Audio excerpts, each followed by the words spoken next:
Hello guys, welcome back to my channel. কেমন আছো সবাই? তোমাদের ভালোবাসা আমি তো অনেক ভালো আছি। সো গুড আফটারনুন সবাইকে। কি করছো সবাই? আমি তো স্নান করে রেডি হয়ে তোমাদের সামনে চলে এসেছি, ফুল রেডি হতে।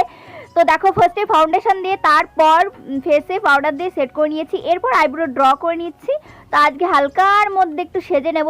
তো ব্রাশে ছিল আইশ্যাডো, সেটা নিয়ে আমি উপরে আর নিচে ঘষে দিচ্ছি, এরপর ব্লাশার লাগিয়ে নিচ্ছি হালকা করে। মেকআপ করতে বসলে কেন জানি না আমার অরেঞ্জ কালার আই শ্যাডো এবং অরেঞ্জ কালার ব্লাশার লাগাতে এত কেন ভালো লাগছে। সো যাই হোক, এবার আমি অমড়ে করে লিপস পরে নিচ্ছি। দেখো, টিপটা কপালে বসতে চাইছে না, মানে আমার কপালের সঙ্গে যার কি কি আছে। এরপর হাইলাইটার লাগিয়ে নিচ্ছি হালকা করে, জাস্ট টাচ আপ দিয়ে নিচ্ছি মাস্কারা দিয়ে। সো বন্ধুরা, আমাকে কেমন লাগছে অবশ্যই কিন্তু জানিও। স্নান করে এসে যে ভেজা চুলটা একটু আঁচড়ে নিচ্ছি। তো ওদিক থেকে বকাবকি শুরু করে দিয়েছে, কালকে দিয়েছে তেল আর আজকেই মাথা ঘষেছে স্নান করে শ্যাম্পু দিয়ে। তো বন্ধুরা, আমার ভিডিও করা কমপ্লিট হয়ে গেছে। আর ভিডিও যদি ভালো লাগে অবশ্যই লাইক কমেন্ট শেয়ার করে আমার পাশে দেখো। তো দেখো আজকে পয়লা বৈশাখের লুকটা কেমন হয়েছে অবশ্যই কিন্তু কমেন্ট করে জানিও। আর এটা পরেছি আমার মায়ের শাড়ি, তো কেমন লাগছে?